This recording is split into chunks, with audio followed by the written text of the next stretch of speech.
Dennis Gates signs top 100 basketball player Trent Pierce from Tulsa. I want to give you my evaluation on the young man. Plus, after painting a bit of a pessimistic picture on the previous episode of the show, what can Missouri do in football to actually exceed expectations this fall? All this and more right now on Locked On Mizzou. You are Locked On Mizzou, your daily podcast on the Missouri Tigers. Part of the Locked On Podcast Network. Your team every day.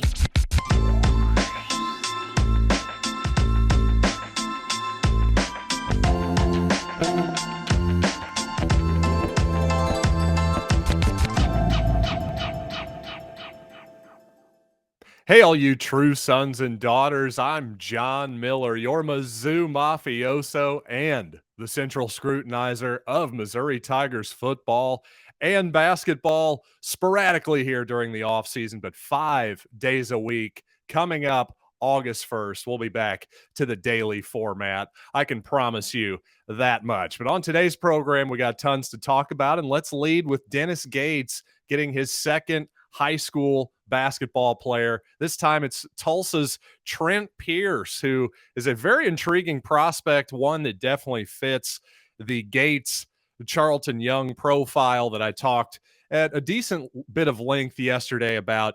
A really just lanky guy pushing 6'10". Reportedly he's as tall as that, but at the very least he's listed at 6'9", small forward. He's just inside the top 100 national rankings on ESPN.com, plus over at Rivals just outside the top 100. So this is a really high-level prospect, a guy that Missouri beat out the home state Sooners and the home state Cowboys. Both teams got an official visit with Pierce. Minnesota was in there as well, among several other high major teams that offered the young man. And well, the first thing that stands out about Pierce when you look at his statistical profile is that despite being, again, reportedly as tall as 6'10", he's gone on a bit of a late high school growth spurt here, reportedly. He's primarily a jump shooter on offense, and a pretty good one at that. He's shot about 37.5% his last high school season. At least that, I believe that's the number I saw. Maybe that was his career. Either way, the numbers were impressive in terms of his three-point shooting. But again, not a lot of free throw attempts. You saw in his highlight package, you see him giving the ball up in the corner on some give and goes and then dunking it after that. Some breakaway dunks off of defense. But mostly he's doing his work from the three-point line, without a doubt. So offensively, if he can tap in a little bit more to that size, just in terms of punishing guys who are closing out his three-pointers, say he gives an up fake, drives around, if he can not only hit that pull-up jump shot, which he showed in his highlights, he can knock that down. If he can just get into the paint and actually draw contact, not shy away from it, get some more free throws, I think his offensive game will be a lot easier going forward. And also, you got to take these highlight videos, obviously, with a grain of salt. There's been times in the past, especially in football, when I've gotten a little bit too excited about certain prospects. But one thing you can always tell, in my opinion, even from just a quick 3.5-minute highlight video, is athleticism. And Trent Pierce, again, he's a real tall, lanky guy. I wouldn't say his athleticism is incredibly explosive. Like, just in terms of pure leaping, sure, he has several dunks in his highlights, but it's not as though he's eye level with the rim, that kind of thing. He's not Aiden Shaw, right, who just posted a 49-inch max vertical leap on campus. Mizzou freshman coming up this season, by the way. Now, I'll admit, just viewing Aiden Shaw's highlights, I didn't see that level of athleticism. But again, with Trent Pierce, maybe not the most explosive guy on the planet. I'm not saying he's ground bound by any stretch of the imagination, but here's the positive side. He looks really fluid for a guy who's, again, still growing, apparently, and on the skinny side, without a doubt, about 185 pounds. Just the fact that he shows a lot of smoothness and fluidity to not only his game, but just his body movement in general, tells me that this guy has more room to grow. So at the very least, I think Young and Gates have found a 3-point specialist type guy who not only can knock down open shots, but even more importantly, has a tremendous upside on the defensive end of the court. Just hands and arms all over the place. Again, the 3 spot, possibly imagine a guy at that size, just the amount of trouble and havoc that he can wreak on anybody's half court offense. So I think a really impressive get this early in the process by Dennis Gates and company. So, hey, 2 thumbs up from this podcaster.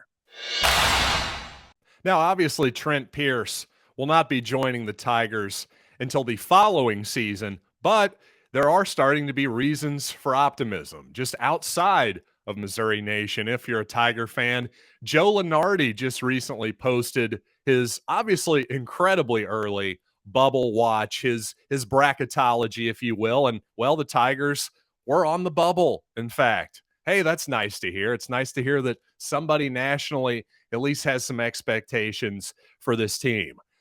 To be honest, I'm not entirely sure what that level of optimism is based on, other than just maybe he likes Dennis Gates. Maybe there's some statistical model here that shows that these particular players will add up to a nice sum, if you will.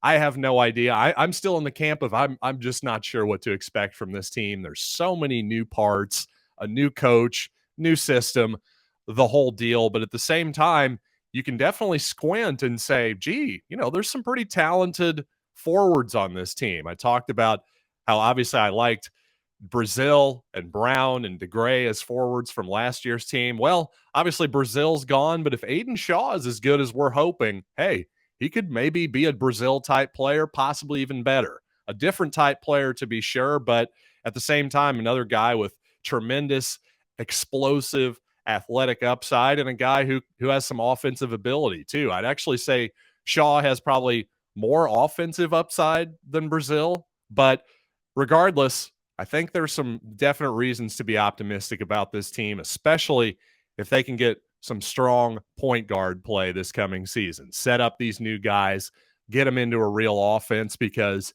it seems like Gates is going to have this team playing at least solid middle of the pack type defense in the conference at the very least. And let's transition to the gridiron here, and let's talk some Mizzou football. Here's the deal. Even though Missouri, as I pointed out yesterday, as of today will be favored in my opinion, 4 games this season. Again, this is as of today over at betonline.net. There are still reasons for optimism for this season. In fact, quite a few of them. And I want to talk about those coming up. But first, this episode is brought to you by Rock Auto. And I tell you, there's about 68 million different types of cars on the road these days. Just drive around Columbia and you'll know that I'm right. So why would you endure the frustrating search all over town, burning a bunch of gas, trying to find a car part that the place you're going to might well not have? Listen, these places can't physically house all the parts your car could possibly need, but you know who can? rockauto.com and their massive network of warehouses. Even better, though, despite the enormity of their network of warehouses, their website could not be easier to handle. It's going to find you exactly what you need. Just click on your make, your model, search for the part. You'll find plenty of options, not just one, but budget options, premium options, the whole deal. So you know what? Go to rockauto.com right now and see all the parts available for your car or truck. Please write Locked On in their How Did You Hear About Us box so they know we sent you. Amazing selection, reliably low prices, all the parts your car will ever need. rockauto.com. Which NFL stars move the betting needle the most? Well, starting July 18th, Locked On gives you the 50 most valuable players in the NFL from the odds makers at BetOnline. That's July 18th, the Locked On NFL podcast, wherever you get your pods, and on YouTube. As a Tiger fan, normally this is the time of the season where I am just awash, fully in pure, unbridled optimism. Well, yesterday I had to at least rein myself in a little bit and realize objectively, where does the rest of the college football landscape see Missouri. But you know what? Now that we've moved beyond that, let's just dump a giant bucket of optimism all over our heads and just waller around in it right now. Because number one, what if Brady Cook and or Jack Abraham are really good, or Tyler Macon for that matter? Because for as many questions as there are at the quarterback position, well, Brady Cook has shown at least something so far. Now, you can question the competition against Army. You can question the situations, the reps, how game worthy were they really against Alabama and Georgia, despite those great teams? Did that really tell us anything? All of these are fair questions, but it's also fair to say that, hey, we don't know. Maybe one of these guys is really, really good. I don't think we can say with certainty with Brady Cook in particular, how do we know he's not good? Well, we don't. See, sometimes as much as we like to analyze everything and pretend that we as fans and podcasters, well, we've got it all figured out. The reality is you have to account for what we don't know. And right now, the quarterback position is one gigantic unknown.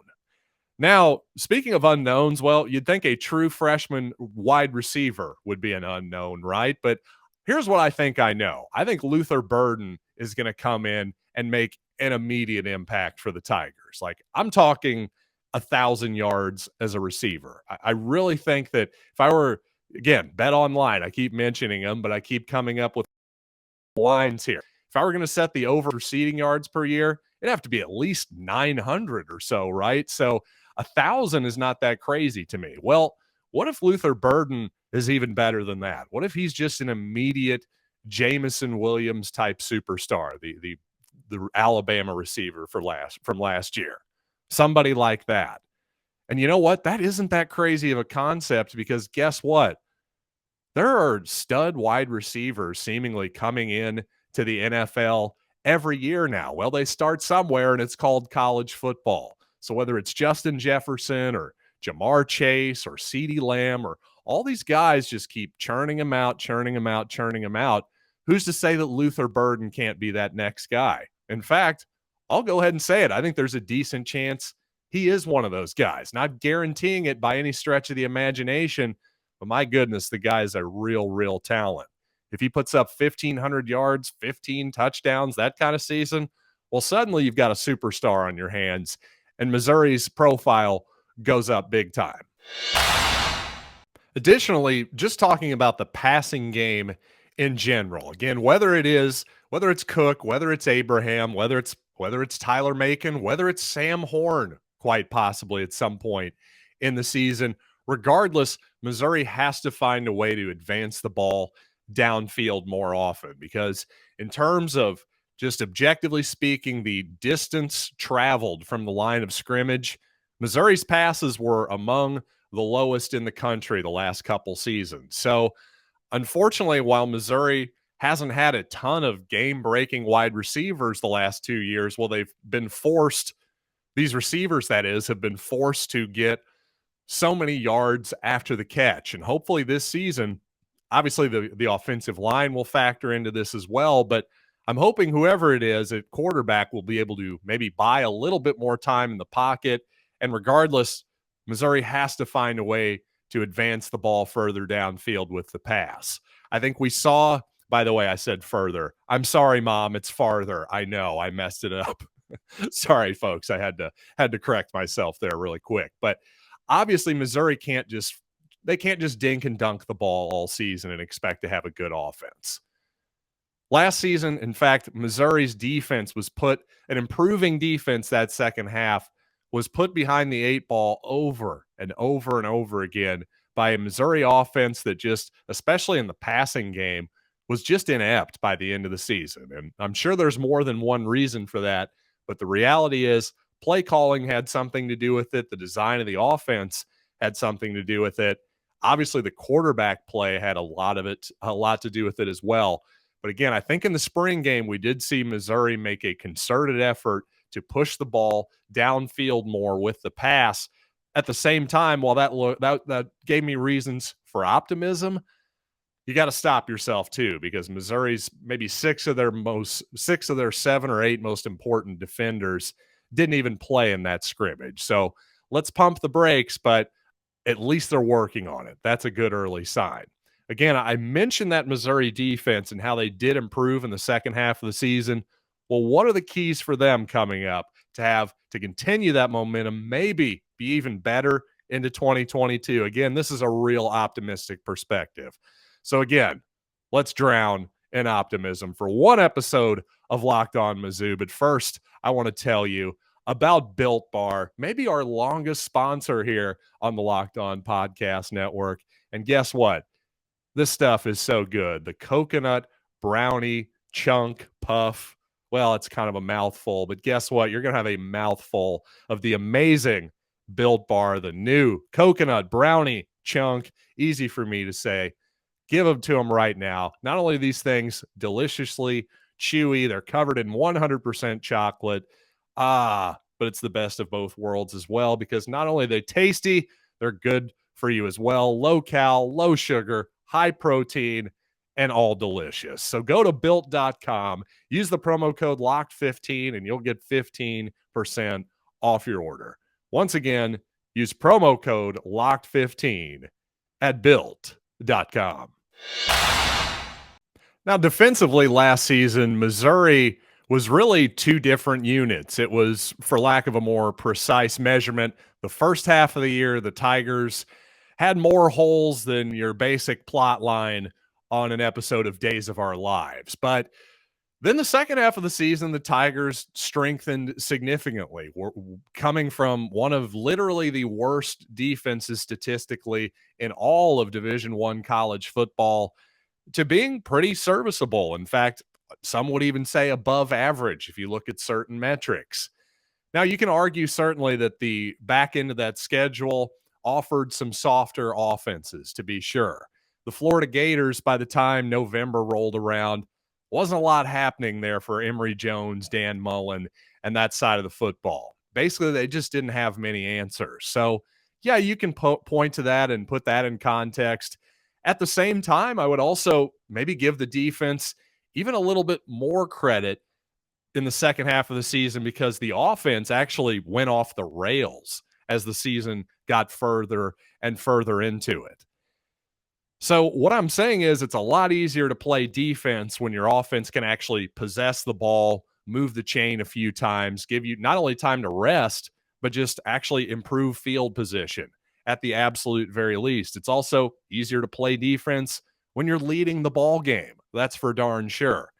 So to me, if the Missouri offense can be better, the Missouri defense will hopefully be better. But there are still a lot of questions on this defense. Number one, I think a lot of it rests on the knee of Ennis Rakestraw in the secondary. I think if Rakestraw can come back and be basically the same player he was before, I think Missouri has the beginnings of a very solid threesome at cornerback, quote unquote, defensive back, if you will, on that front end. Because I say quote unquote with corner because with Chris Abrams-Drain, I think he's going to once again be your main slot corner, if you will. They're not really on the corner of the defense, but they're still called corners. So anyway, I digress. The point is, I think Abrams-Drain is a really, really solid player. He's got the athletic makeup at the very least to be a high-level player at that position. I thought DJ Jackson showed a lot at the end of last season too, feeling pretty good about that young man's prospects.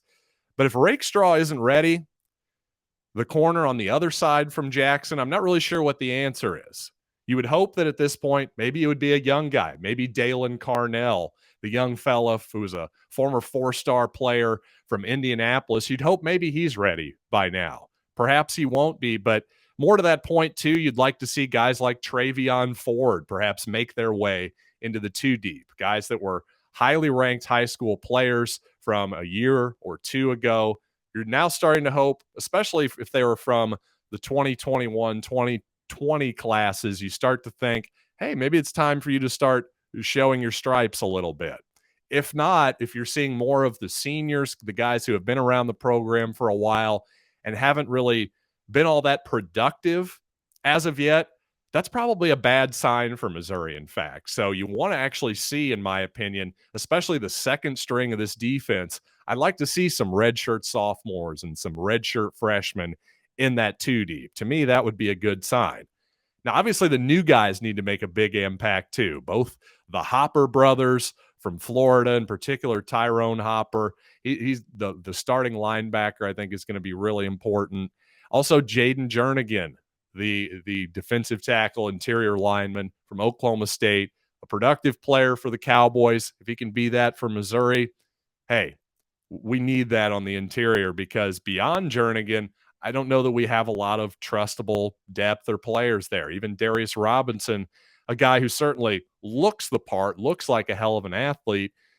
You know, he's not a one technique by any stretch of the imagination. He's not going to line up in. He's not a nose tackle. You know, Missouri doesn't really have that type of player. So while we look fairly athletic on the interior, I do worry that Missouri gets pushed around at times in their front seven, despite the fact that I think they can run people down when they don't have big 300-pound guys on them. At times, I just thought last year, far too often Missouri got pushed around. So clearly they got to strengthen themselves against the run. But again, hey, once Jethro Franklin took over, it seemed like the defense got better.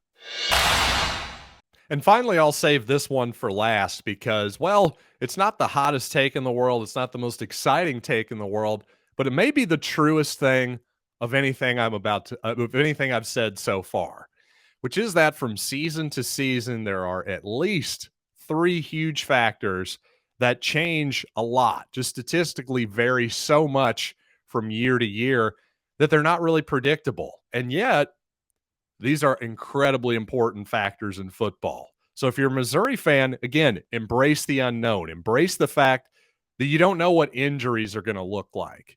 Now, obviously, not all training staffs are created equal.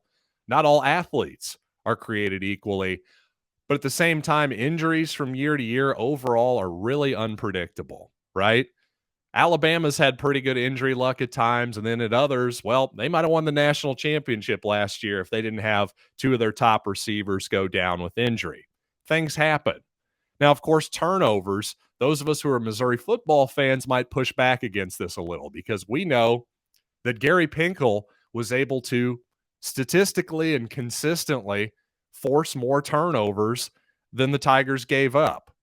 Okay, well, again, there are exceptions to this perhaps, but even so, you look at the turnover margins from year to year, there is quite a bit of variation even in the Pinkel eras. So my point is, yes, you see how many times do we see, oh, it's a throw in the back in the flat to a running back or a screen or something, a defensive back will just break on the ball and it hits him right in the hands and he drops it. And every announcer always goes, oh, well, that would have been 6 points if he'd have caught it. Again, that is such a luck factor in a weird way. It's not a sustainable thing. You can't be like, well, he dropped that pass. He's going to drop it every single time. Or even if he catches it, you can't count on a defensive back catching that pass every time. And that doesn't happen very often either. That's the other thing. So when those moments come up, if you're able to catch that ball, capitalize it, go to the house, well, suddenly that can be the difference between 7-5, 6-6 right there. So again, the final one, I already said injuries, turnovers. The final one is red zone. And it turns out the red zone, the Case IH red zone, is in fact the most important place on the football field to perform well. If you perform well in the red zone, if you score touchdowns far more often than not, if you make all your field goals when you have to settle for them, you don't give the ball away in the red zone, you've obviously got a far better chance to win. But again, from year to year, in spite of the fact of, yes, there are certain coaches who can do better in the red zone overall, your performance is going to vary pretty wildly, going to go up some years, down other years, without a lot of real rhyme or reason, right?